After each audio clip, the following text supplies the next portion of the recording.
दानियाल साहब, elite capture की बात हो रही थी पहले। अब एक रिपोर्ट जो आज से 4 साल पहले सरफेस की थी, एक्सप्रेस ट्रिब्यून में ही पब्लिश हुई, डाटा ये बताता है कि 17.4 बिलियन डॉलर्स पाकिस्तान की इकॉनमी का 6% तकरीबन हम एलीट प्रिविलेजेस पे लगा देते हैं, जो कि तकरीबन 2 खरब बनता है। और माइंड यू, एजुकेशन, हेल्थ और सोशल वेलफेयर पे हम मिला के 1.3 खरब लगाते हैं, एलीट सब्सिडीज़ पे 2 खरब लगा देते हैं।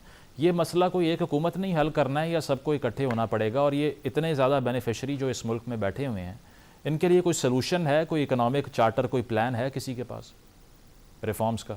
पाकिस्तान की तरफ से 5 प्लान राइज हैं। यानी एक प्लान IMF का चल रहा है जो 3 साल प्लान है, एक प्लान वर्ल्ड बैंक का चल रहा है जो 10 साल प्लान है, एक प्लान उड़ान प्लान है जो 5 साल प्लान है, वो अलहदा चल रहा है, और एक प्लान इनका जो SIFC का प्लान है वो चल रहा है, और एक आखिरी प्लान जो है वो prime minister economic transformation plan चल रहा है।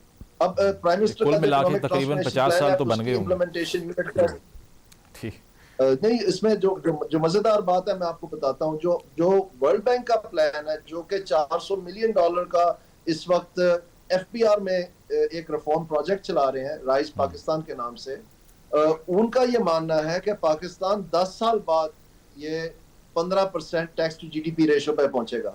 अच्छा। जो वजीर आजम साहब का इकोनॉमिक ट्रांसफॉर्मेशन प्लान है वो कहते हैं हमने 2 साल और 7 महीने में पहुंच जाना है 15% पे, और जो उड़ान प्लान है वो कहता है हम 5 साल में पहुंचेंगे 15% पे। अब आप मुझे बताएं कि ये बिल्कुल ही स्किज़ोफ्रेनिया है, हुकूमत को कुछ पता नहीं कि कौन सा प्लान है। जो इम्प्लीमेंटेशन है उड़ान प्लान की वो एक नेटू बनाया हुआ है, और नटू कहना चाहिए उसको, वहां पर है प्लानिंग कमीशन में। जो IMF का प्लान है वो मिनिस्ट्री ऑफ फाइनेंस इंप्लीमेंट कर रही है, सब में एक ही वेरिएबल्स हैं। दानियाल साहब, sorry to cut you here, उसमें सलूशन शायद ये है, मुझे 2 से 3 ट्रेडर्स ने ये बताया है कि हमसे FBR ने अगले 3 महीने का एडवांस सेल्स टैक्स ले लिया है। तो ये दुनिया में शायद वाहिद जगह है जहाँ पे सेल्स टैक्स अभी सेल हुई नहीं, एडवांस में दिया जा रहा है टारगेट मीट करने के लिए। तो शायद इस तरह कर भी लें पूरा जो आप कह रहे हैं, नहीं होगा हुकूमत से। और हकीकत ये जितने भी विद होल्डिंग टैक्सेस है ना, जिनमें से सेल टैक्स एक है। मसलन अगर आप सेल्स टैक्स विद होल्ड करते हैं कस्टम्स पे, तो वो तो सेल से पहले ही है, अभी तक तो इंपोर्ट ही नहीं हुआ, तो आप इंपोर्ट स्टेज पे उनसे डिडक्ट कर रहे हैं। तो ये सारे का सारा जो है ये FBR का फेलियर है। और इसमें मजेदार बात आपको बताऊं, इसमें पाकिस्तान मुस्लिम लीग नून की हुकूमत का कसूर नहीं है, उनको पता ही नहीं है। मैं 2 साल से आपके प्रोग्राम पे भी कई मरतबा आया हूं, तो मैं चीखता चलाता रहा हूं कि आप इंसेंटिव्स अप्रोच इस्तेमाल करें, एडमिनिस्ट्रेटिव मेजर से ये रिफॉर्म नहीं कामयाब होगा आपका FBR का। और उस वक्त एडमिनिस्ट्रेटिव से मुराद ये है कि इन्होंने सीनियर लोग सारे निकाल दिए, फिर जो जूनियर है उनको जाके तमगे बांट दिए, फिर लाहौर में फिर इन्होंने आके सीनियर और निकाल दिए, पर्जिंग कर दी, और कईयों को सस्पेंड कर दिया, कईयों को आखिरकार चेयरमैन भी इस्तीफा दे गया। तो इनका ख्याल था कि इस तरह से डरा धमका के कर लेंगे, लेकिन जो न्यू इंस्टीट्यूशन इकोनॉमिक्स है ये इस बात की जमानत देती है कि इंसेंटिव से ही होता है। अब जब इंसेंटिव्स की बारी आई तो वो इंचार्ज PAS है, पाकिस्तान एडमिनिस्ट्रेटिव सर्विस, वो एक जर्नलिस्ट कैडर है, उन्होंने अपने लिए बनाए हैं ये PAS के पहले वो ये एग्जीक्यूटिव अलाउंस जो है ये अपने लिए बना लिए उन्होंने, और ये जर्नलिस्ट कैडर चाहते हैं। जो FBR में लोग हैं वो स्पेशलाइज्ड कैडर है, उनका कस्टम्स है या इनकम टैक्स है, वो लोग हैं।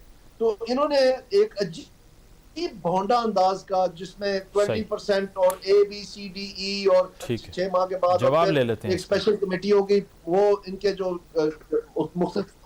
वो एक टोटल नॉनसेंस बना दिया है। और उसके रिजल्ट में क्या हो रहा है कि टैक्स नहीं जमा हो रहा और उनके हदफ नहीं पूरे हो रहे। अब PMLN बेचारी को तो पता ही नहीं है। एग्जैक्टली। राना साहब, यू हैव हर्ड दानियाल साहब। ठीक है राना साहब, ये क्लैरिटी की कमी है, और FBR का कोई सोल्यूशन फिर बता दें कि ये जो टैक्स नेट बढ़ाना था या ओवर टैक्सेशन हो रही है सैलरीड क्लास की, इसके लिए फिर टारगेट्स मीट करने के लिए क्या रिफॉर्म की हुकूमत ने और वे फॉरवर्ड किया है शॉर्टली?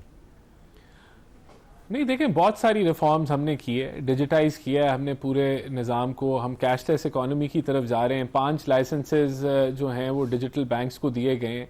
उसके अलावा आप देखें जो हमारा ट्रैक एंड ट्रेस था पहले, वो 1-2 सेक्टर्स में था, और उसमें भी जो है वो फेल्ड तरीके से चलाया जा रहा था।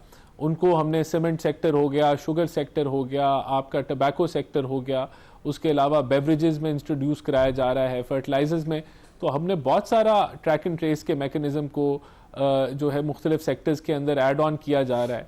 फिर आपकी बिल्कुल जो है टैक्स एवेजन को रोकने के लिए हमने इक्विप किया है एफपीआर को, जो चीज़ें उनको चाहिए थी, ट्रांसपोर्टेशन थी और दीगर चीज़ें थी, तो उनके सैलरी स्ट्रक्चर को चेंज किया है ताकि करप्शन को हम दूर करें। तो एफपीआर के ऊपर, और आपने देखा भी है कि आपका टैक्स टू जीडीपी जो है वो बड़ा है।